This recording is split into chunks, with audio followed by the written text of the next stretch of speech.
Good morning, everyone. Welcome to the IT Effectiveness Workshop. As we look at the information technology profession, many of the challenges we're faced with today come from growing demands from the business. They're constantly looking for new innovative ways to use technology to help business grow. We have constantly changing technology as well, where both the infrastructure and the software is changing and evolving and providing us with new capabilities. But we also are faced with declining budgets, and we have to manage within the available budgets and still provide great value.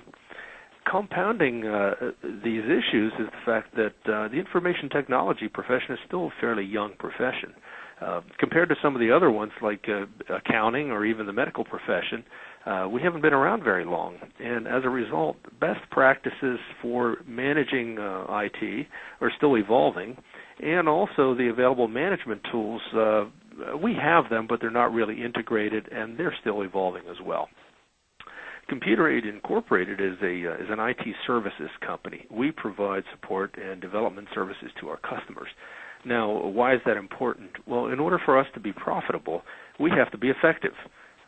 We have to figure out ways to create estimates, to meet our estimates, and to provide services with a high degree of quality. As such, for the last 20, 25 years, we've been studying IT service delivery challenges. We have been looking at it from the perspective of what is it that impedes our effectiveness and how could we make it better.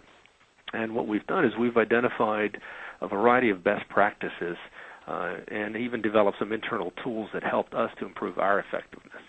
Now, the purpose of this webinar is to, first of all, discuss some of the challenges that we've identified with that IT faces, and to share some of the best practices that we've developed with each of you. Now, as you listen to my presentation, what you'll find is that most of my presentation deals with common sense solutions that really aren't new ideas. You're not going to hear things that you probably haven't either thought of or haven't seen before. But many of you should also note that while these might be common sense solutions, they are not common practice in most IT organizations. And that's really what we want to address today, is how do we take what we know to be common sense and make it common practice in managing our IT organization. Now, this presentation, the agenda for the presentation today is, the first thing we want to do is talk a little bit about the IT industry today and what is its current status. Then we also want to talk a little bit about, well, what do we want it to be? What kinds of processes should we have, and how do we want to be managing our organizations? And having stated what we want the ideal to be, we want to talk a little bit about a solution strategy. How do we go about implementing the desired changes? And also to give you some background information on how to assess your own organization. You may have some, most, or all of the problems that we're going to discuss, but each organization is a little different, and it's important that you know where your challenges are, and then talk a little bit about an implementation strategy. Let's talk a little bit about the IT industry. Well, if we're going to look at what makes us effective and what should we be doing, the first thing that we should all at least agree upon is, what's the mission of IT? Why do we exist as an organization? So we had lots of discussions about that, and we described it in the following. It seems simplistic, but it's basically to provide an information processing capability that is required by the business at a cost that represents value, with the agility to change when requirements change. Now, that sounds simple, but the problem is that what's required today is not necessarily what's required tomorrow, and the cost that represents value also changes based on available budgets. So the agility part of it is extremely important in the final solution. Well, what are some of the challenges that we face in providing that capability? Well, I mentioned earlier changing business expectations. The global economy is putting a lot of pressure on not just businesses, but government organizations as well. So they have to respond with changes to their business processes, meaning they need different information available to them. So they also need different systems and data and different response times.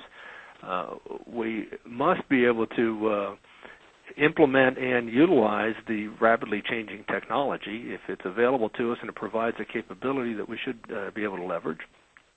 Another challenge that we have is that we really have a difficulty sharing knowledge. In many IT organizations, we have experts who have knowledge about a particular area, but we don't do a very good job of sharing that knowledge, and we wind up depending on a small number of experts to keep our business running. And I mentioned earlier the lack of industry best practices and declining budgets. As a result, as we go on and we look at the different IT organizations that we provide services to and that we deal with, for most of them, they are actually spending less time planning and managing and more time reacting. And that is the typical management challenge, is that we are a very reactionary profession. Some of the problems that we face at a detail level, well, first of all, we spend a lot of time creating tools and solutions for the business and for our customers, but IT doesn't create very many tools for themselves, so we really have limited visibility and control of service delivery. So it's very hard for us to track the services that are requested and to make sure that we're delivering the right services that the business needs, because there will always be more that's asked for than what we can possibly provide. In many cases, we also have inadequate processes, and those inadequate processes result in quality issues and rework. The lack of visibility and control makes it difficult to meet deadlines. We have difficulty predicting and controlling costs. We also, because we're reactive, we don't really look at the business strategy and create a long-term IT strategy that is aligned with it. We tend to react to the day-to-day requests.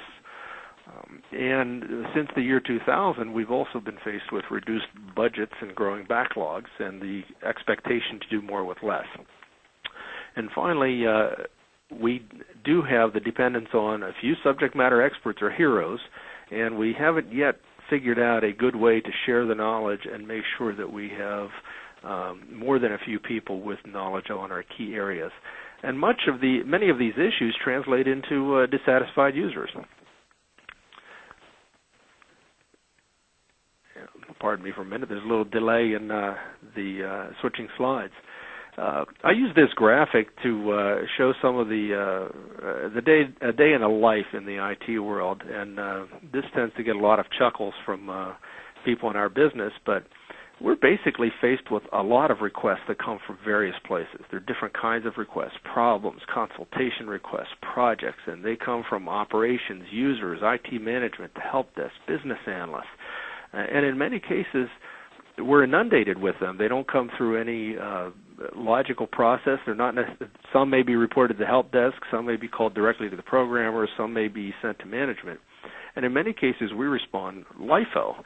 Well, LIFO, for those of you who know the accounting world, stands for last in, first out. We have a tendency to drop whatever we're working on and take the latest request, and sometimes we drop something that's important. Another form of LIFO happens to be loudest in, first out, where the customer departments who make the most amount of noise tend to get their response taken care of first. Neither of those is a very good way to run our business. Well, what are the impacts of dealing with that kind of an environment? Well, first of all, we get conflicting priorities. We get requests from the financial department, from the operations department, from a lot of different businesses, and they're not coordinating their own priorities. So when the requests reach IT, in many cases, everybody's is a number one priority, and we don't have the resources to respond. Another major impact from this type of scenario is that a lot of the work that we do is undocumented, we call it black market work, because the business users call the programmers directly, and a lot of work gets done that was never logged, it was never authorized, never approved, never prioritized, but it did impact the completion of other scheduled work.